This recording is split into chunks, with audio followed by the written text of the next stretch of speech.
Racist cop removes black girl from plane unaware her mother is a USS senator. A hush fell over the cabin as an unexpected confrontation erupted mid-flight. Passengers glanced around in confusion while a uniformed officer, his face set in a harsh scowl, marched up the aisle. A young black girl sat trembling by the window, unable to comprehend the accusation being hurled at her. In the space of a heartbeat, she found herself yanked from her seat, the cops sneering about people like you. What neither he nor the shocked onlookers knew was that this girl's mother was not just any parent, she was a high-profile United States senator. And she was ready to fight back. 13-year-old Faith Carter had been brimming with anticipation at Gate B-22 of American Airlines in Atlanta's Hartsfield-Jackson International Airport. She was a bundle of nervous energy, shifting her weight from one foot to the other as she stared out the large pane windows at the planes parked and taxiing. She wore a grey hoodie, comfortable jeans, and carried a backpack featuring her favorite Marvel superheroes. Inside that bag, carefully folded and tucked away, was a cardigan her mother had given her, along with a note reminding her that, even when they were apart, they remained connected by an unbreakable bond. Faith's mother, Senator Monique Carter, was due to meet her in Washington, D.C. for a special event at the Capitol. She had told Faith, "You're going to do something big, sweetheart. One day, you'll stand on that Senate floor yourself." Though Faith was modest and easily shy, when it came to lofty praise, she couldn't suppress the excitement fluttering in her chest. At the last moment, an airline agent announced a change in departure gates. The family next to Faith groaned, the father complaining that the frequent gate changes were absolutely ridiculous. Still, Faith didn't let it dampen her spirits. She was used to flights and scheduled changes thanks to her mother's busy life in politics. She clutched the pink carry-on her mother had insisted she bring a senator's daughter, can't travel light. Monique joked and followed the crowd. By the time Faith boarded the plane, the overhead bins were nearly full. She found her window seat next to a kindly older woman who introduced herself as Harriet Moore. Harriet noticed Faith struggled to hoist her carry-on above her head, so she reached up and helped her stow it away. Grateful, Faith smiled. She always liked meeting new people. One of her mother's key lessons for her was to open her heart to the stories of strangers. Settling in, Faith felt the gentle hum of the engines beneath her feet. Harriet chatted about her grandchildren, how proud she was, and how she hoped to see them during her brief stay in DCF. Faith, in turn, talked about how she was flying alone. Harriet asked, "Your parents are letting you fly by yourself?" with a friendly note of surprise. Faith admitted her mother's staff had planned everything carefully, right down to an airport escort for unaccompanied minors. But Faith had insisted she was comfortable traveling alone. She wanted to show her independence. The flight attendants walked down the aisle, making sure everyone was belted in. Faith looked out the window and noticed the runway stretching out beneath the bright Georgia sunshine. The plane pulled back from the gate and began its slow taxi. She felt a pleasurable rush, akin to the moment you ascend a roller coaster. Soon, the plane's engines roared, and they lifted into the sky. Atlanta shrank beneath them, the highways bending like ribbons. Faith's heart soared. Shortly after they reached cruising altitude, Harriet dozed off. Faith quietly slid her headphones on, scrolled through her phone to pick a favorite playlist, and relaxed. She was just about to lose herself in a daydream, maybe, about her future in politics, or the senator's dinner she'd attend with her mom, when an abrupt jolt rattled her seat.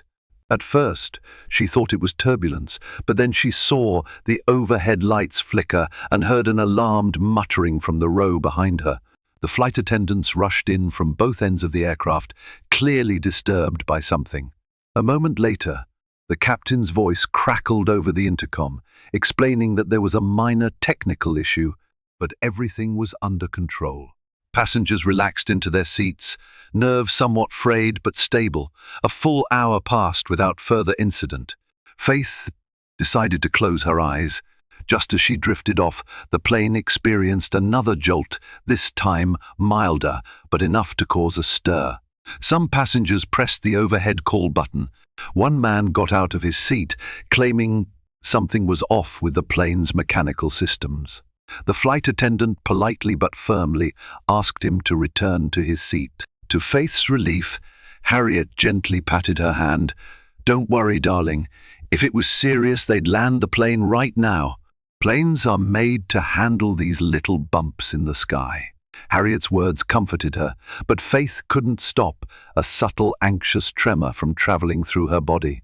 She tried to distract herself by focusing on the future, how great it would be to see her mum later that night. She'd likely meet some of her mother's staff, maybe get a quick tour of the Capitol building.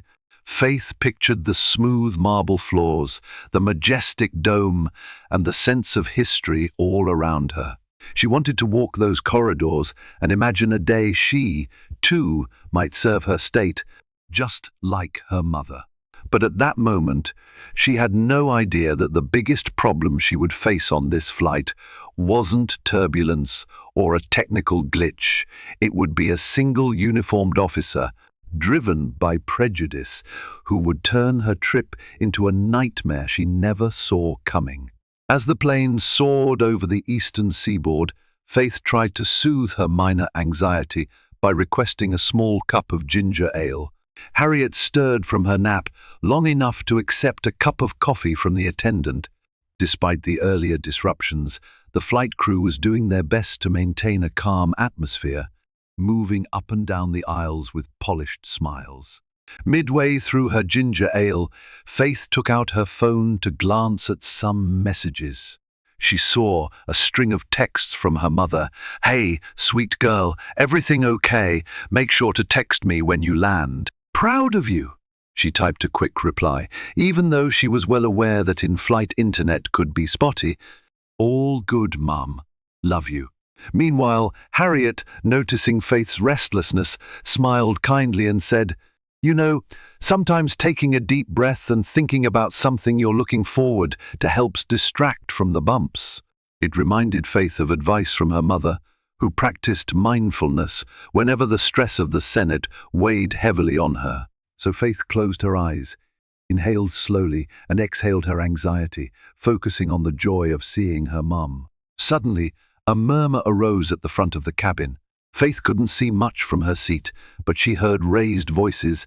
A few passengers exchanged concerned looks. Harriet tilted her head and listened intently. In a matter of seconds, a uniformed officer, someone who was not part of the standard flight staff, stomped into the main aisle. He wore a police badge on his belt.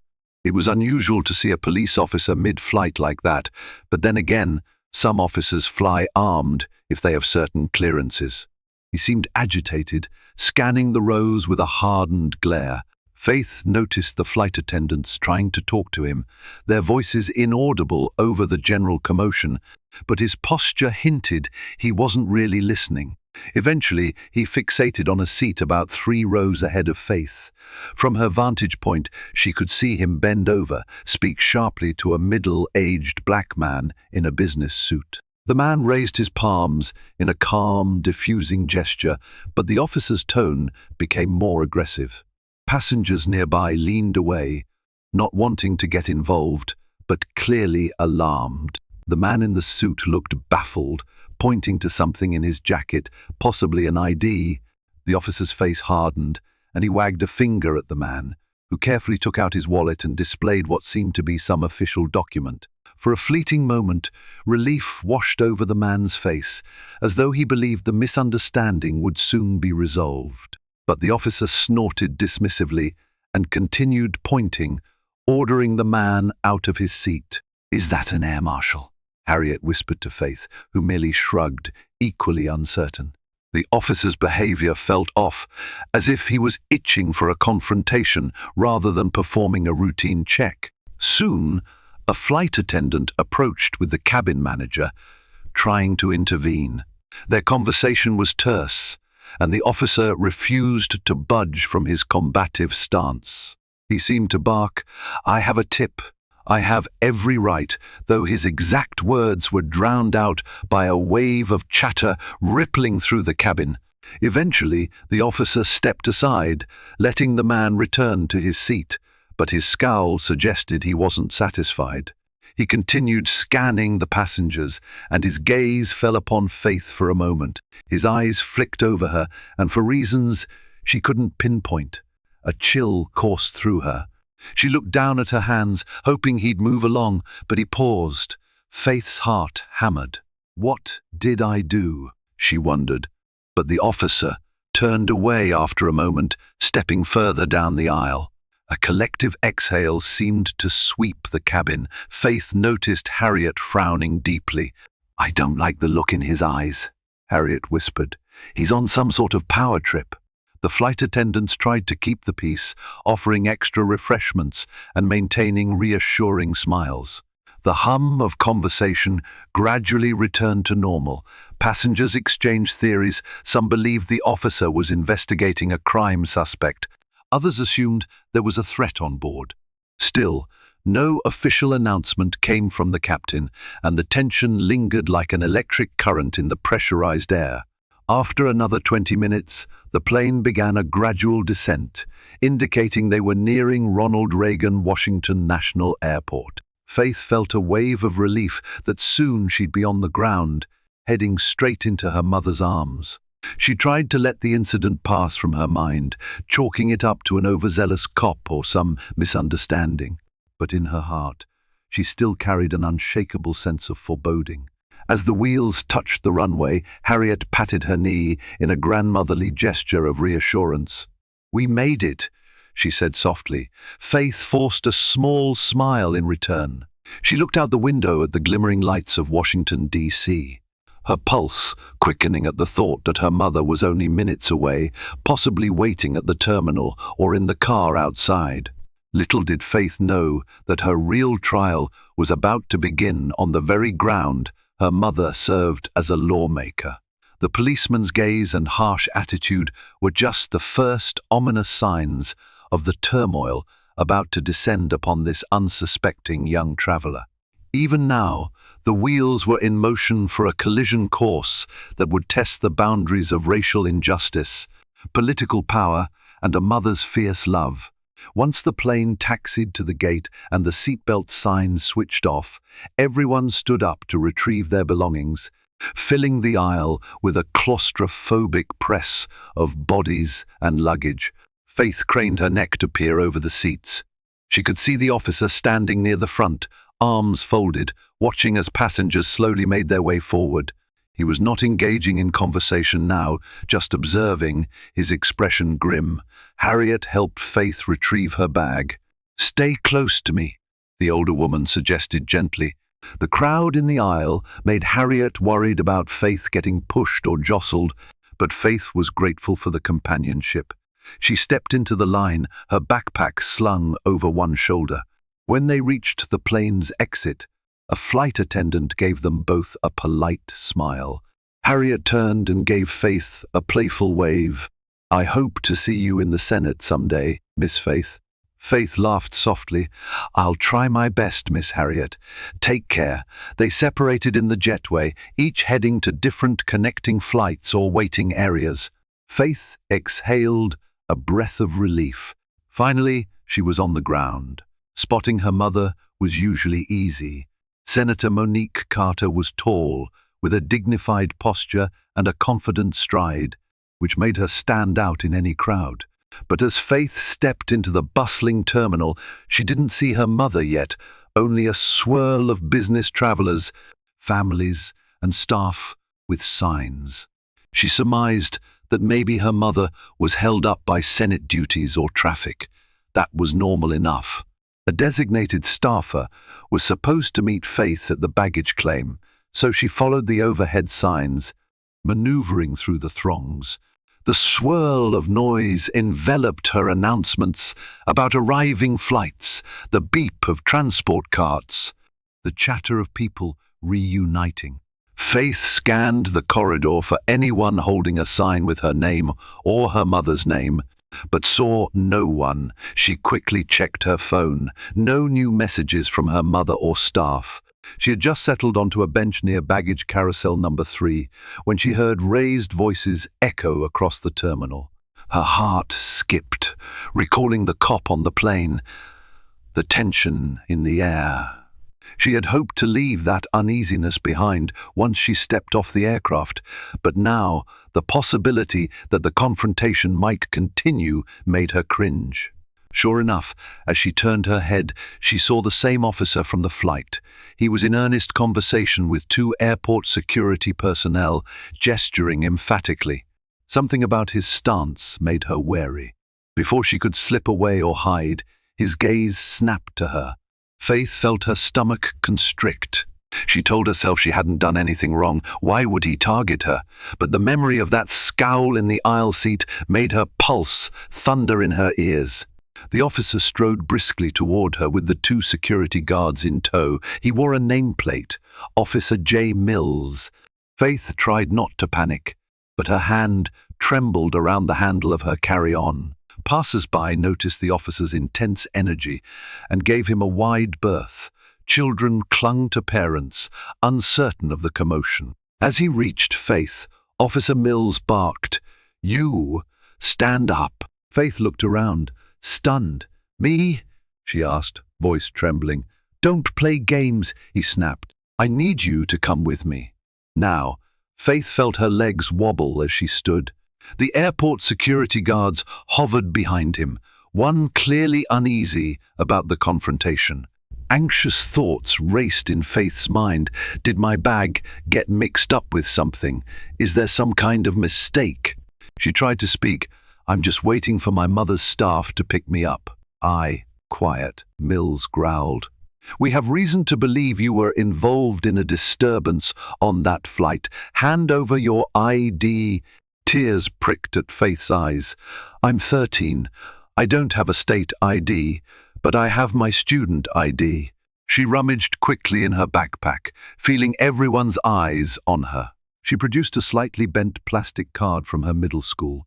Mills grabbed it from her hand, sneered at it, then asked for something real. Faith stammered, "That is real. I'm only 13. Do you have anyone who can vouch for you?" he asked, tone dripping with condescension. Faith desperately looked for Harriet, but the kind woman was nowhere to be seen. People passing by offered curious, sometimes concerned glances, but no one intervened. Suddenly, she heard an urgent female voice from somewhere in the crowd. "Officer Mills, wait, she's just a kid." A flight attendant who had been on the plane hurried over. Her name badge read Sandra.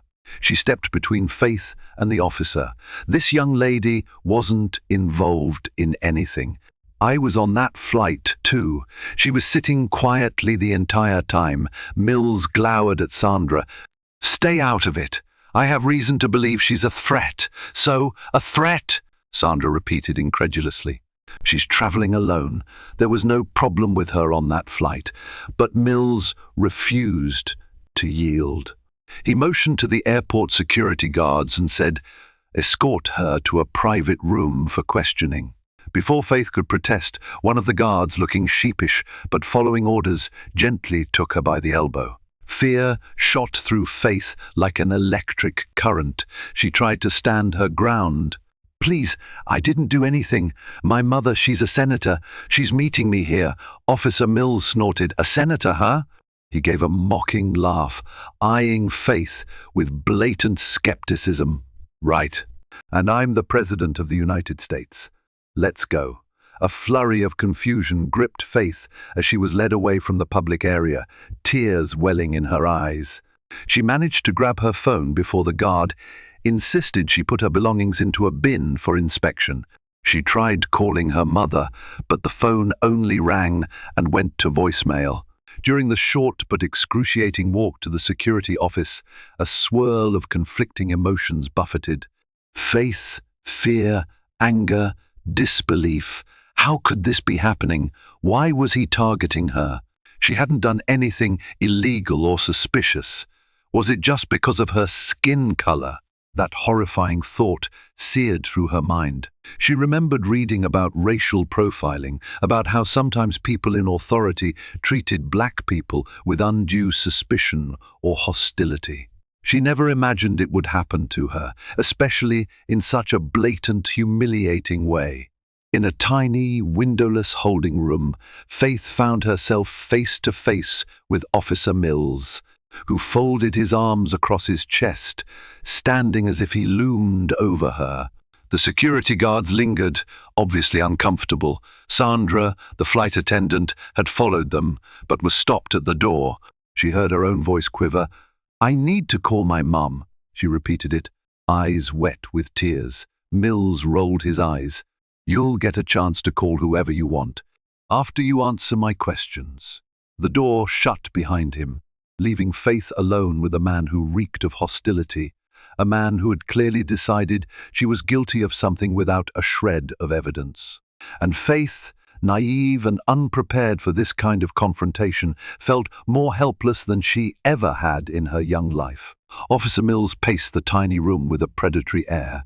Faith struggled to maintain her composure, but waves of anxiety churned inside her. She clutched her phone as though it were a life preserver. The words of her mother echoed in her mind. "If you ever find yourself in trouble, call me no matter what." But the simple act of dialing her mother felt fraught with risk as Mills stared her down. "So, you're going to keep lying about who you are?"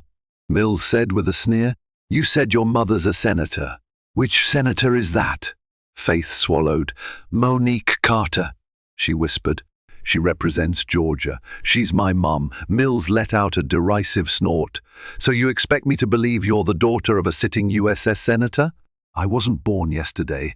His gaze was ice cold. "You know how many times I've heard criminals' name drop important people to weasel out of trouble?" Faith's cheeks burned with humiliation. "I'm not a criminal," she insisted softly. "I just flew in to meet my mom in DC for an event. I don't know why you're doing this." Mills yanked his phone from his belt and, while never taking his eyes off Faith, began typing. "If Senator Carter is your mother," he said mockingly, "let's see if there's any record of that." Faith couldn't see exactly what he was looking up, but it seemed he was scanning some database or searching online. At length, he grumbled under his breath. "There's no mention of any teenage daughter traveling alone to DC with your name." He looked up, triumphant, as though he'd unmasked a liar. Faith didn't know how to respond. Her mother had staff who usually coordinated these details privately. Of course, it wasn't going to be broadcast on the internet.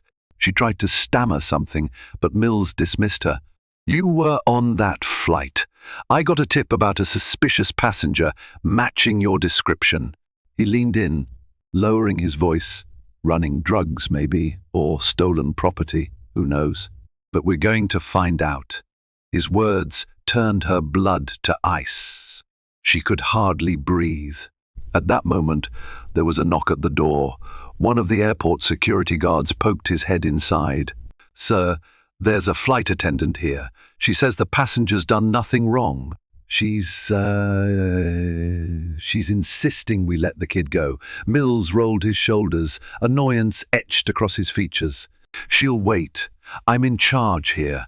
The guard withdrew, clearly torn between following orders and empathizing with the terrified girl in the room. Faith felt a rush of gratitude for Sandra, the flight attendant who was trying to stand up for her, but it only deepened the sense of injustice swirling around her. Mills continued his interrogation. "Open your bag." Faith's trembling hands fumbled with the zipper of her backpack. She spread out her belongings on the table. At the top was the cardigan from her mother, a small makeup pouch, her notebook, and a few snacks. Mills rifled through it, a look of impatience on his face.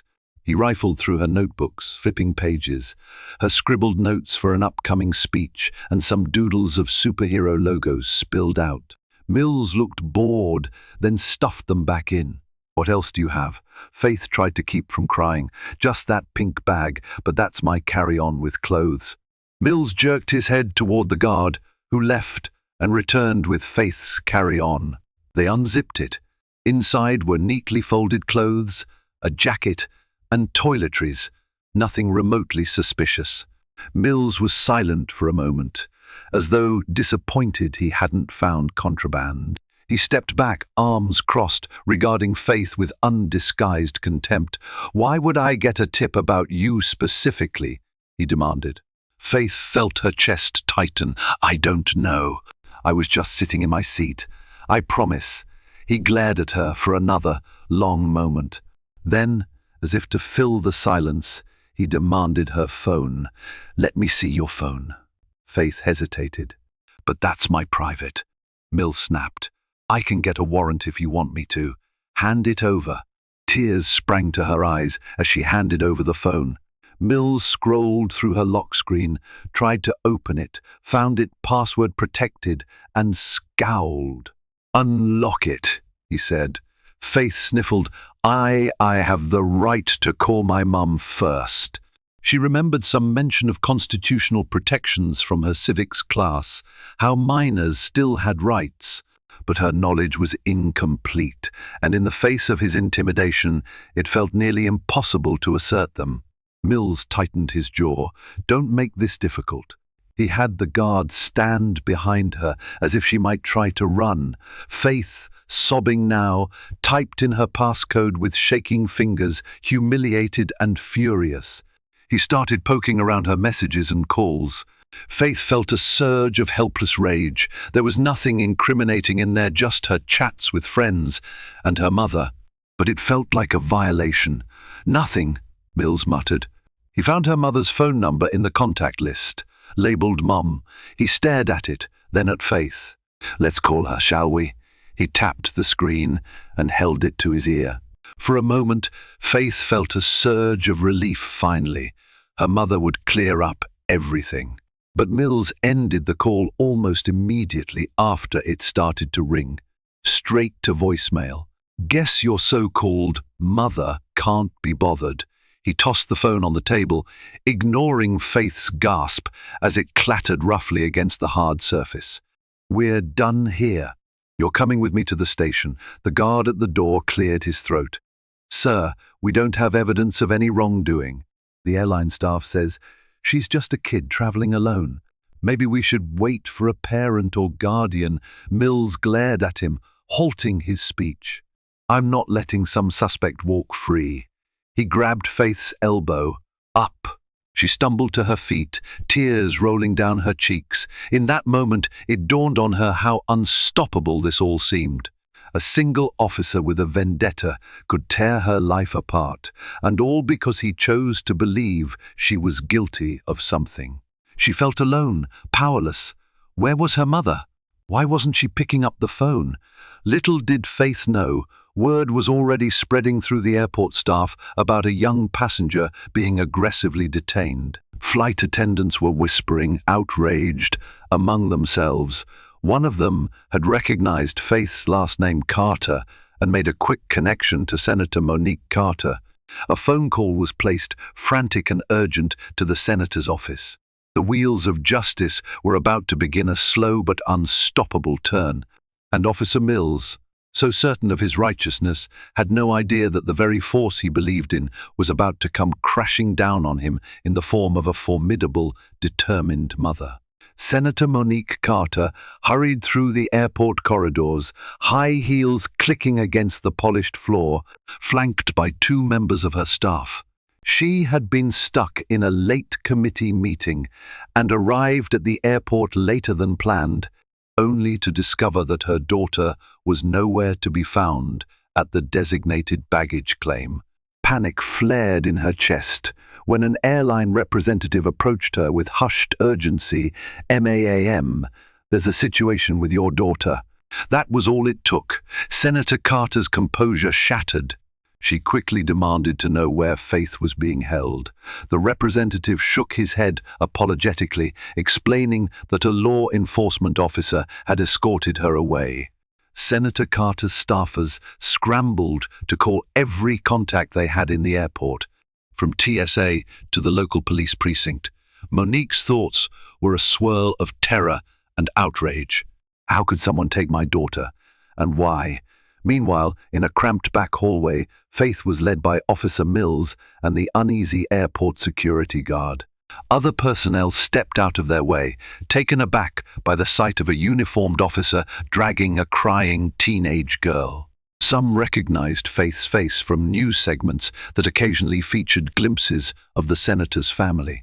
They whispered anxiously, but Mills forged ahead like a man possessed, determined to haul Faith off to an official interrogation area. As they reached a restricted corridor, Sandra, the flight attendant, tried to intercept them. "Officer, please, this is all a misunderstanding," she pleaded. "I'm telling you, there was no disturbance involving this girl. She's a minor." Mills swung around, pointing a finger in Sandra's face. "I'm done listening to you. Interfere again, and you'll be charged with obstruction." Sandra's eyes filled with defiance. She didn't budge until 2 security guards gently moved her aside, but even then, she kept shouting, "This is wrong," at their retreating figures. A short elevator ride later, Faith found herself in a subterranean level of the airport reserved for security offices. The fluorescent lights flickered overhead, casting harsh shadows on the pale walls. Her tears had subsided into shaky breaths. Every cell in her body longed for her mother. She clutched the cardigan from her backpack, hugging it for comfort. Finally, Mills ushered her into another sterile room, this one slightly larger, with a metal table bolted to the floor. He gestured for Faith to sit, then barked orders at one of the guards, "Stay by the door." "Nobody comes in without my permission." The guard nodded, but his expression showed clear discomfort with the situation. Mills took a seat opposite Faith, steepling his fingers on the table. "You're going to tell me the truth now," he began. "Who are you working with?" Faith stared at him, her mind blank with confusion. "Working with? What do you—" Mills cut her off with a sharp motion of his hand. "Don't play dumb. If you're trafficking something, or someone put you up to it, now's the time to come clean." "I'm not, I swear," Faith cried, her voice cracking. "I have no idea where you're getting this." Her face was streaked with tears again. She was terrified of what he might do if she kept telling him what he refused to believe, that she was innocent. Outside in the hallway, footsteps pounded the floor. Senator Carter had finally located them. She pushed past a stunned clerk and burst into the security office, her staff trailing behind her. "Where is my daughter?" she demanded, voice cracking with maternal fury. A pair of airport security guards looked flustered, exchanging uncertain glances. One tried to explain. "An officer took her in for questioning, ma'am." There was a tip. Monique's eyes flashed. "What tip? Who gave it?" Her staff, likewise incensed, began scribbling notes and making calls. They knew this was a fiasco, waiting to explode in the media if not handled immediately. A mother, a senator, separated from her child by a suspicious officer's overreach. This was big news, and they had to protect Faith at all costs. The clerk pointed to the door of the room where Mills and Faith were. Monique didn't wait for an invitation. She stormed over, rapped sharply on the door, and when she found it locked, she rattled the handle fiercely. "Open this door," she demanded. The guard inside looked to Mills, torn between his sense of protocol and the sudden presence of a very high-ranking official. Mills narrowed his eyes. "Ignore it," he hissed. "We have business here." But ignoring a U.S. senator in a security office was easier said than done. Outside, Monique shouted again, "This is Senator Monique Carter. I demand you open this door immediately." The guard swallowed hard. No matter what instructions Mills gave, refusing a direct order from a senator was an entirely different level of risk. He glanced apologetically at Mills, then unlatched the door.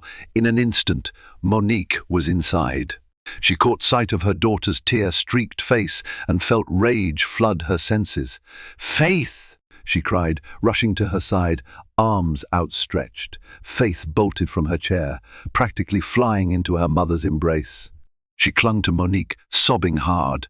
Monique stroked her daughter's hair, her face etched with equal parts relief and fury. "It's okay," she murmured. "I'm here." Mills stood, lips curled back in a sneer. "You can't just barge in here," he growled. "This is an active investigation." Monique spun on him, still holding Faith protectively. "Investigation for what? My daughter was traveling alone, and you're terrorizing her. She's 13, for God's sake." Mills bristled. "We had a credible tip about suspicious activity.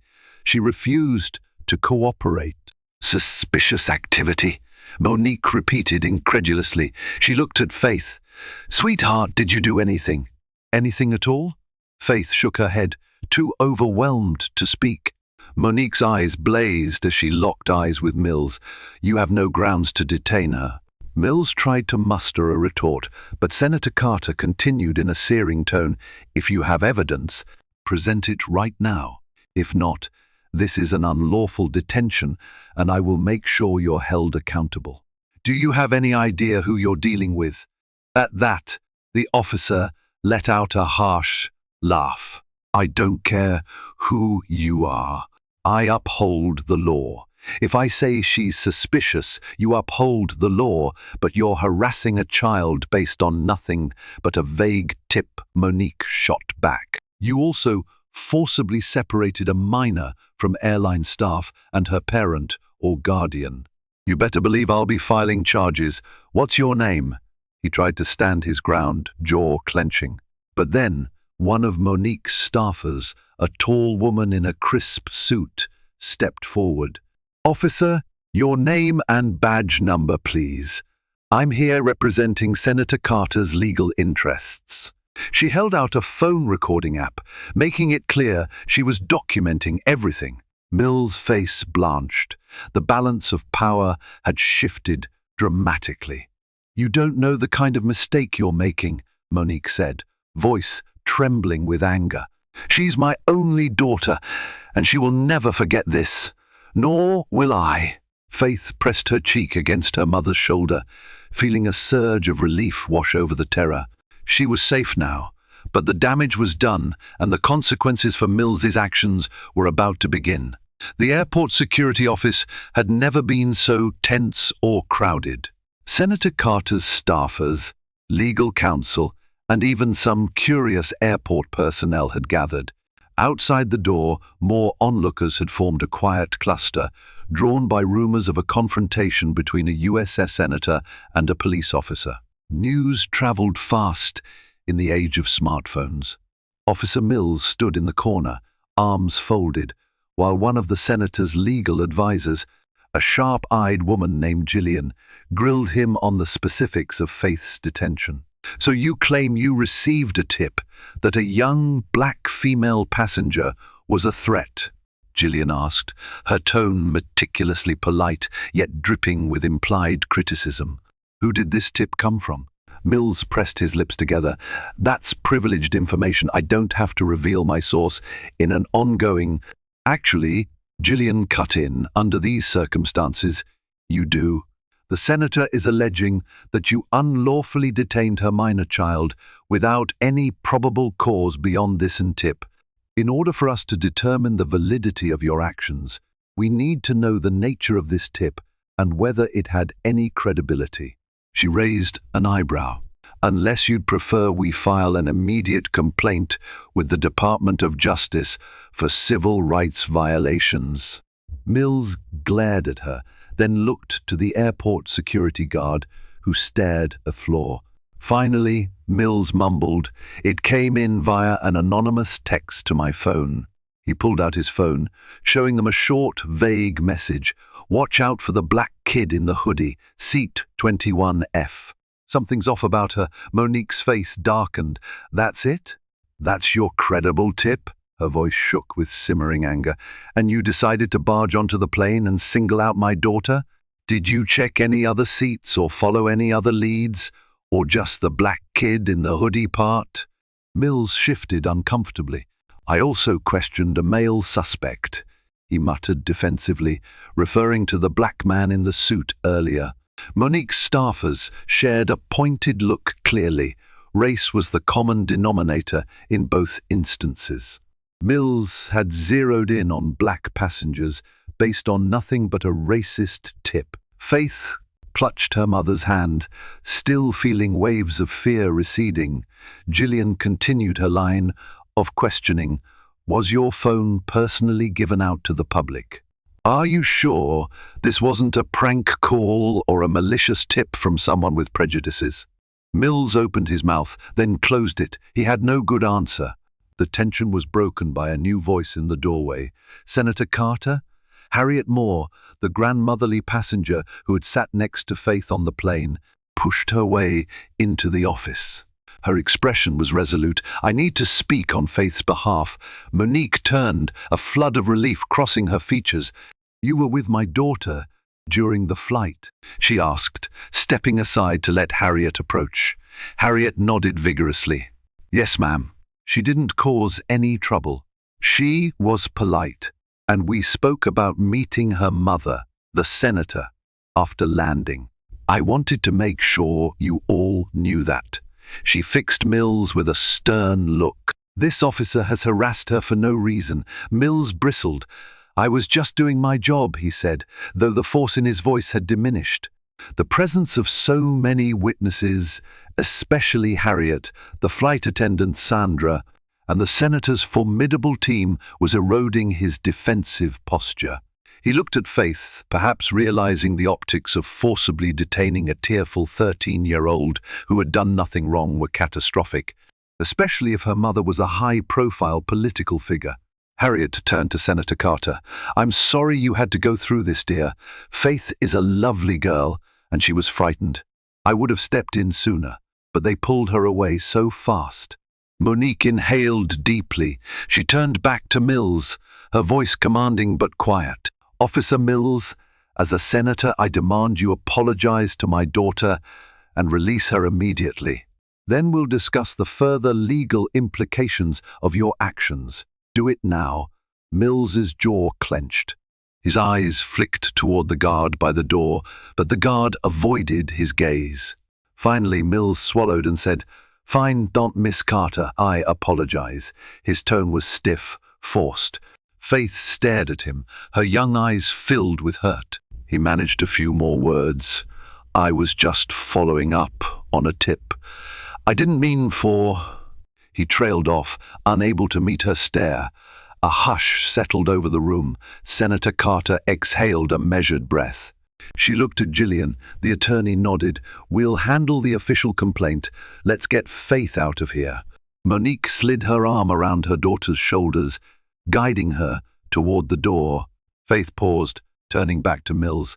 Part of her wanted to ask him why. She wanted to hear him say he was wrong.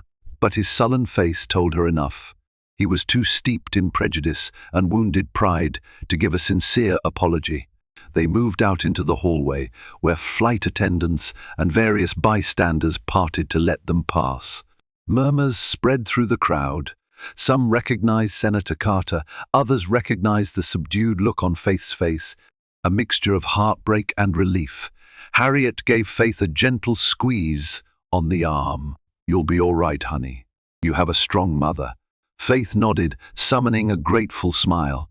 Thank you, Miss Harriet, she whispered. Next to Harriet stood Sandra, who looked equally relieved.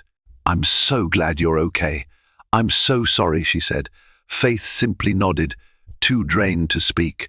Senator Carter's staff led them to a quieter area where they could gather Faith's belongings and check whether anything was confiscated or damaged.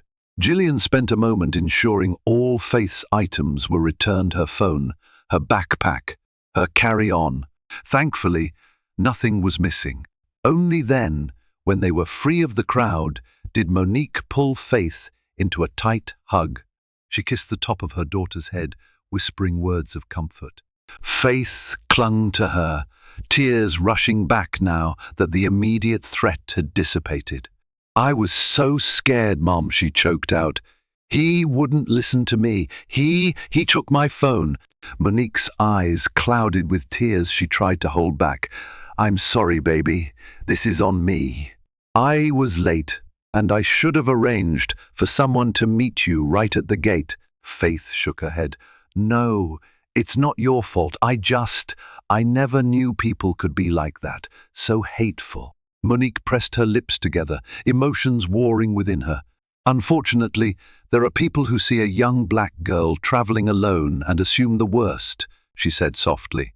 But that doesn't make what he did any less wrong. I promise you, I won't let this slide. Their ride arrived, and they made their way out of the airport. Before leaving, Gillian gave them a brief update. We've already filed an official complaint with airport authorities and the city's police oversight board. This is unacceptable, and we'll be pursuing legal action if needed. Monique nodded, her thoughts already churning about press conferences, potential lawsuits, and legislation that might prevent such incidents for others. But in that moment, all that mattered was that Faith was safe and in her arms. She rubbed her daughter's back gently, wishing she could erase the trauma that had been inflicted. As they drove away from the airport, the bright lights of Washington, D.C. twinkled in the distance. Faith stared out the window, replaying the nightmare in her mind. Little did she know the story was only beginning. News outlets would soon latch on to the incident. The public would demand accountability, and in a twist of fate, the officer who had taken such pride in his authority would find himself facing the kind of scrutiny he had never imagined. Karma, in its own relentless way, was already gathering momentum. News of Faith's ordeal filled headlines across media outlets, with many running titles like Senator's daughter wrongfully accused on flight and racial profiling strikes again. Public outrage grew, especially after it became clear that Faith was only 13 and traveling alone. Support poured in for the young girl who had endured such a frightening encounter. At their Washington apartment, Faith watched the coverage on TV, feeling overwhelmed. At an age when she should be focused on school and carefree activities, she was now seeing her face and name broadcast everywhere.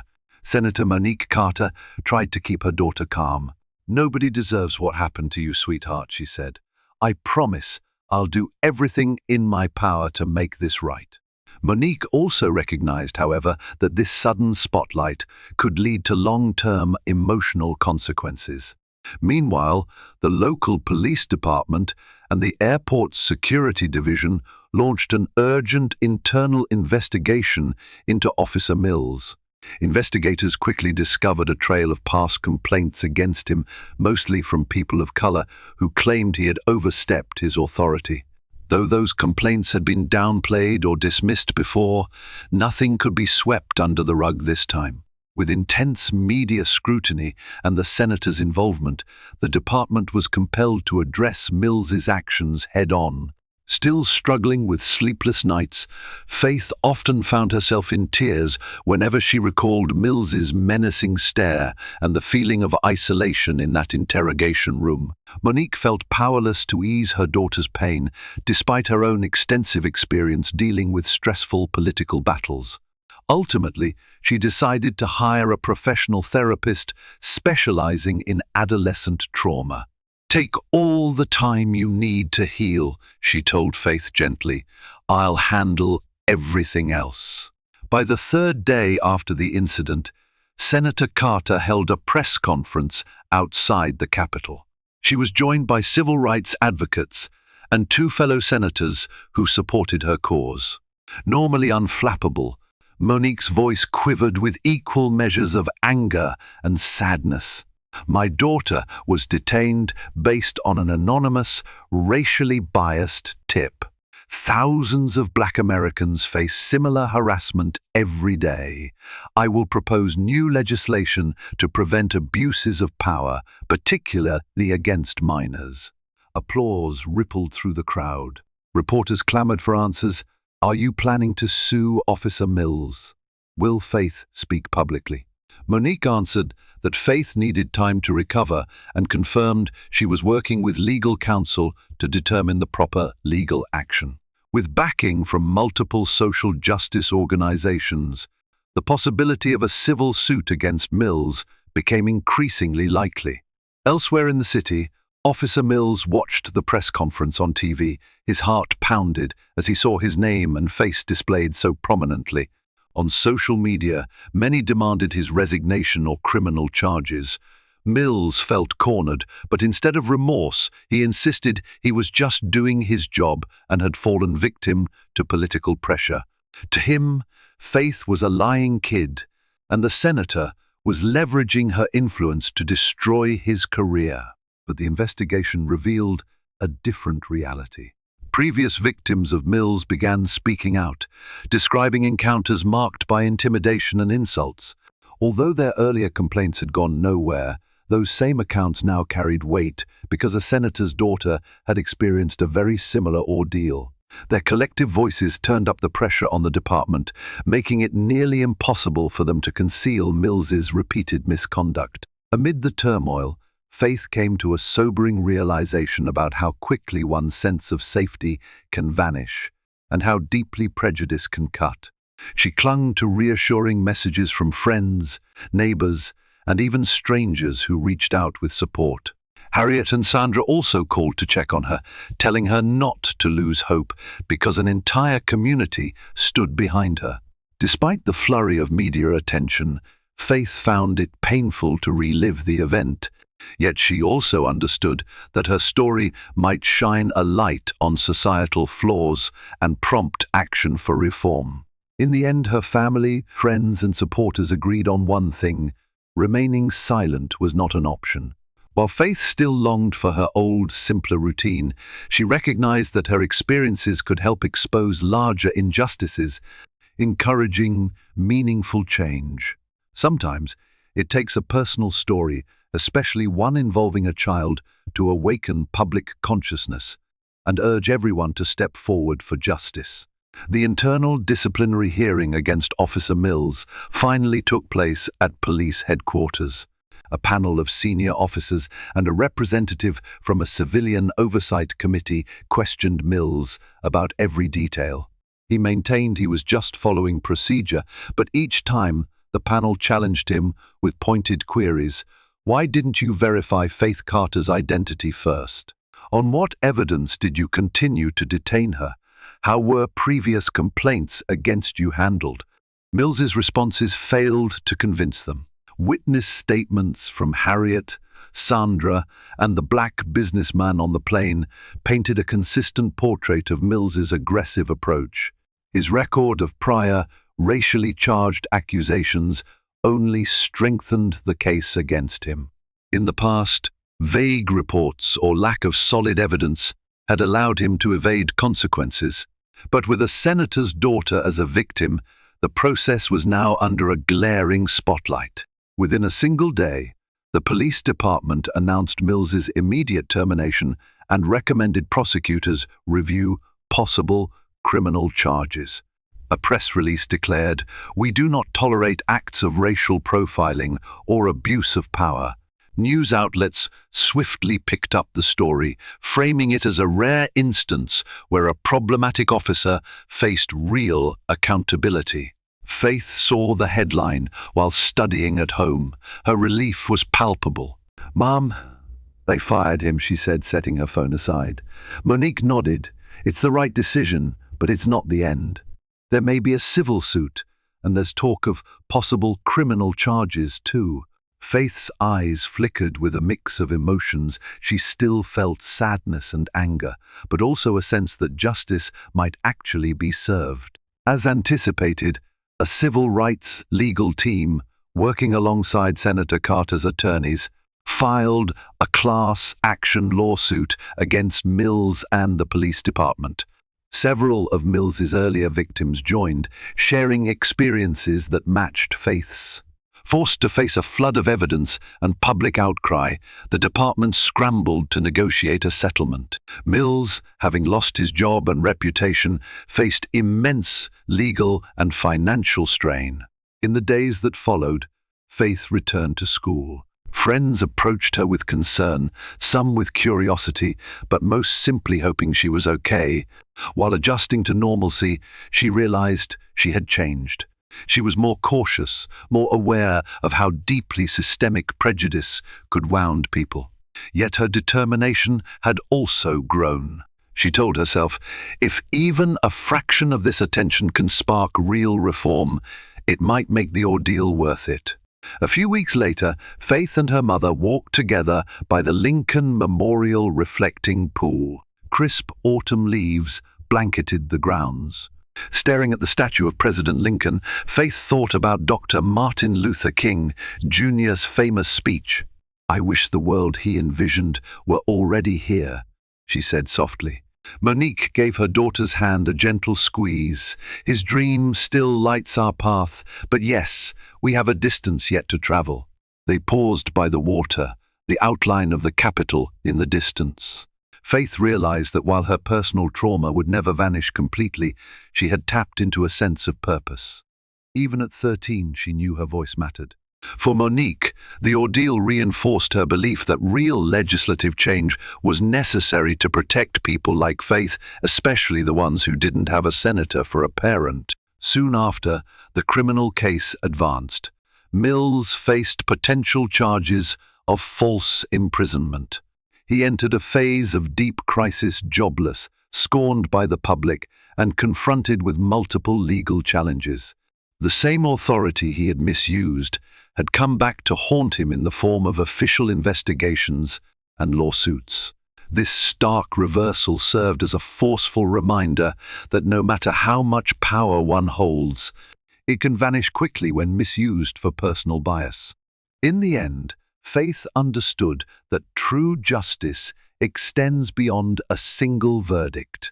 It involves transforming the laws and cultural norms that allow prejudice to thrive. Though she remained a teenager with many years of life still ahead, her experience had sparked in her a renewed sense of empathy and activism. She had survived a brutal lesson in how the world can sometimes treat the innocent, and how a united community can help turn one family's nightmare into a catalyst for lasting change. Thank you for joining us on this emotional journey of courage, resilience, and the fight for justice. Faith Carter's story is a reminder that even one act of speaking out against wrongdoing can spark change, and that we must stand together against prejudice, no matter where it rears its head. If you found this story powerful, or if it moved you to reflect on the issues of racial profiling and abuse of power, please show your support.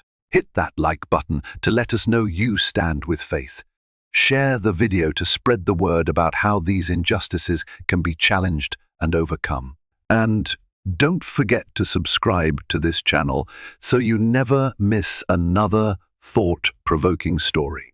Together, let's keep championing equality, empathy, and accountability until stories like Faith's become a thing of the past.